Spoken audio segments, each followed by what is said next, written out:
Bienvenue à l'heure de la bonne nouvelle. Vous connaissez sans doute des gens qui ont un don de soi hors du commun, voire surhumain. Mais aujourd'hui, nous allons considérer le plus grand sacrifice de tous les temps.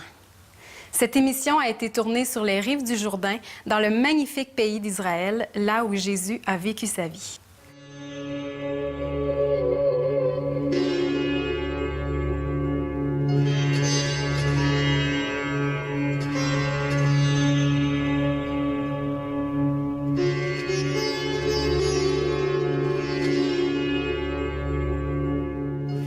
François, qui aurait dit qu'un jour, on se promènerait tous les deux ici sur les bords de la rivière Jourdain? Ce fleuve-là est tellement important dans la Bible. Nous, on lit la Bible depuis des années et on se retrouve dans le pays de la Bible. C'est quand même quelque chose. Et pour se rendre ici, François, on a dû traverser en fait toute la Galilée. Et quand je traversais ces villages qui me rappelaient à chaque fois un événement qui s'est passé, je regardais ces collines, je voyais... Il me semble que je voyais Jésus qui marchait.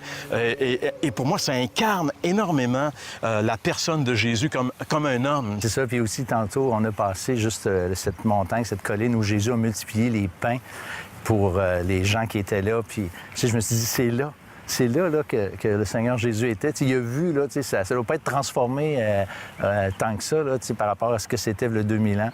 Et c'est là qu'on a vu ça. Puis moi, c'est sûr que ça m'impressionne. Nous sommes ici, en réalité, au tout début de la rivière du Jourdain. Et le Jourdain est une rivière très importante. Il tire ses sources du mont Hermon, qui est juste derrière nous. Ce mont qui a des neiges éternelles et qui alimente le Jourdain. Et le Jourdain est le plus long cours d'eau dans la terre promise. Il parcourt le pays d'Israël depuis le mont Hermon jusqu'à la mer Morte. Le Jourdain est mentionné par son nom plus de 200 fois dans la Bible. Dans l'Ancien Testament, il est particulièrement connu en raison de la traversée des enfants d'Israël lorsqu'ils sont entrés dans la terre promise.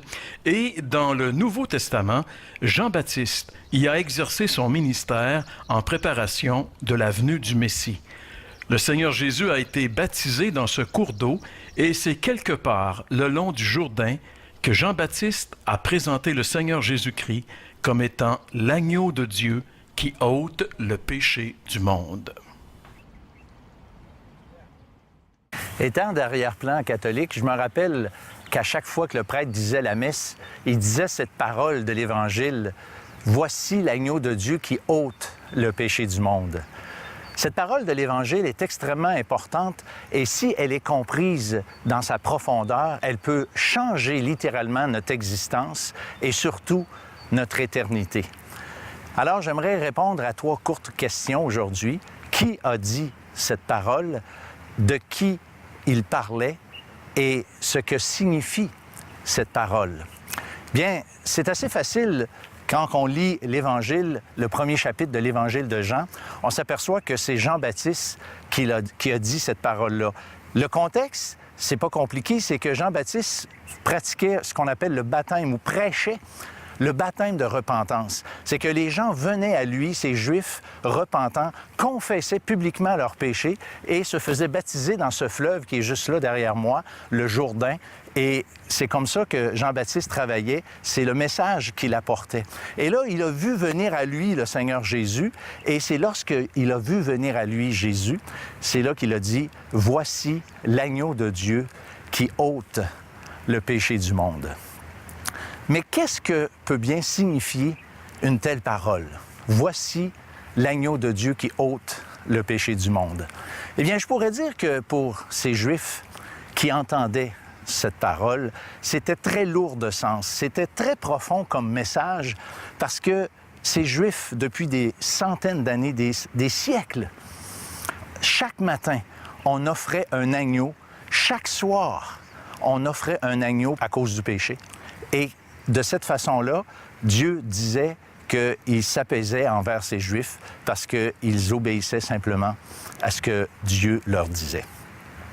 Mais ce qui est particulièrement étonnant en relation avec ces faits des sacrifices de l'Ancien Testament, c'est que le Nouveau Testament nous apprend que ces sacrifices ne peuvent ôter les péchés. Et j'aimerais qu'on lise ensemble un texte de la parole de Dieu qui est précisément adressé aux Hébreux, c'est-à-dire à ces Juifs qui avaient offert depuis des siècles ces sacrifices. On lit dans l'Épître aux Hébreux, le chapitre 10 et le verset 4. « Car il est impossible que le sang des taureaux et des boucs ôte le péché. » Voyez-vous, ici, on a vraiment cette parole qui nous dit que c'est impossible que ces sacrifices ôtent le péché.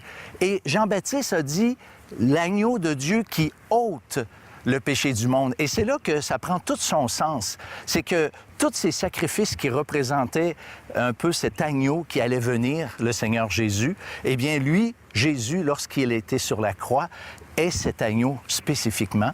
Et c'est cet agneau-là qui ôte le péché du monde. Et qu'est-ce que je trouve encore de plus intéressant, c'est que contrairement à ce qu'il nous a été enseigné dans la religion où il fallait toujours faire à nouveau les mêmes sacrifices, eh bien, le Seigneur Jésus, lui, son sacrifice, il l'a fait une fois pour toutes. On lit encore dans la même épître aux Hébreux, cette fois-ci le chapitre 9 et le verset 26. Il a paru une seule fois pour effacer le péché par son sacrifice. Eh bien, j'aimerais vous dire aujourd'hui que cette déclaration, même si elle est vieille de presque 2000 ans, est toujours valide, a encore son sens profond. Et l'apôtre Pierre, lorsqu'il a écrit son épître à des chrétiens, à des hommes et des femmes qui avaient expérimenté la nouvelle naissance, la conversion, écoutez avec moi, lisons ensemble ce que ce même Pierre dit à ces chrétiens de son époque. « Vous savez que ce n'est pas par de l'argent ou de l'or que vous avez été rachetés, mais par le sang précieux de Christ, comme d'un agneau sans défaut et sans tache. » C'est tout ce qui enlève le péché, c'est le sang de Christ, cet agneau sans défaut et sans tache. Et Pierre précise que c'est pas par de l'argent ou de l'or. Et on pourrait dire que toutes ces pensées que le monde a élaborées, ces religions qui ont été construites au fil des siècles, ne répondent pas plutôt à cette importante question, mais Jésus, l'agneau de Dieu, est celui qui ôte vraiment le péché du monde. J'aimerais vous dire aujourd'hui que cette bonne nouvelle s'adresse à tous, mais malheureusement, ce ne sont pas tous qui s'en prévalent. Un des versets les plus connus du Nouveau Testament, l'Évangile de Jean, le chapitre 3, le verset 16, dit « Car Dieu a tant aimé le monde qu'il a donné son Fils unique, afin que quiconque croit en lui ne périsse point, mais qu'il ait la vie éternelle. » Voyez-vous, Dieu a tant aimé le monde, c'est-à-dire que ça englobe tous les individus que le monde, mais afin que quiconque, ça ramène cette vérité sur une base personnelle. Et c'est là que ça fait la différence.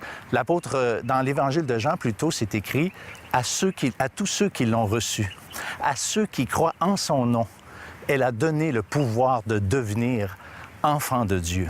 Et moi, j'aimerais vous dire aujourd'hui que si vous avez entendu ce court message, si vous avez peut-être compris ou réalisé pour la première fois de votre vie ce que signifiait cette parole de l'Évangile, l'agneau de Dieu qui ôte le péché du monde, est bel et bien le Seigneur Jésus.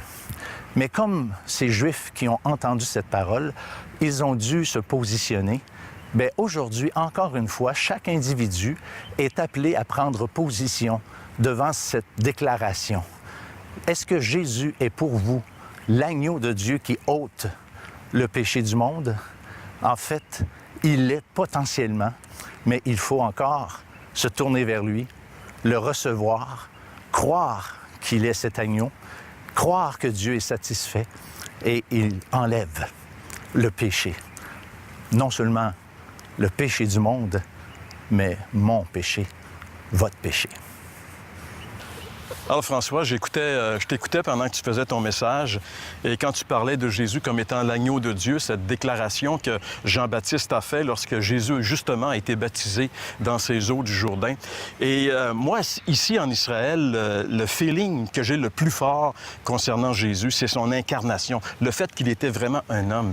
Mais la pensée de savoir que dès que Jésus était ici, il savait qu'il était venu pour mourir comme un agneau pour nos péchés et qu'il a vécu toute sa vie avec cette pensée-là, moi, ça me dépasse de savoir que malgré ça, il était tellement bon, tellement affable envers les gens, sachant que tous ces gens-là, un jour, allaient le rejeter et allaient le mettre sur la croix.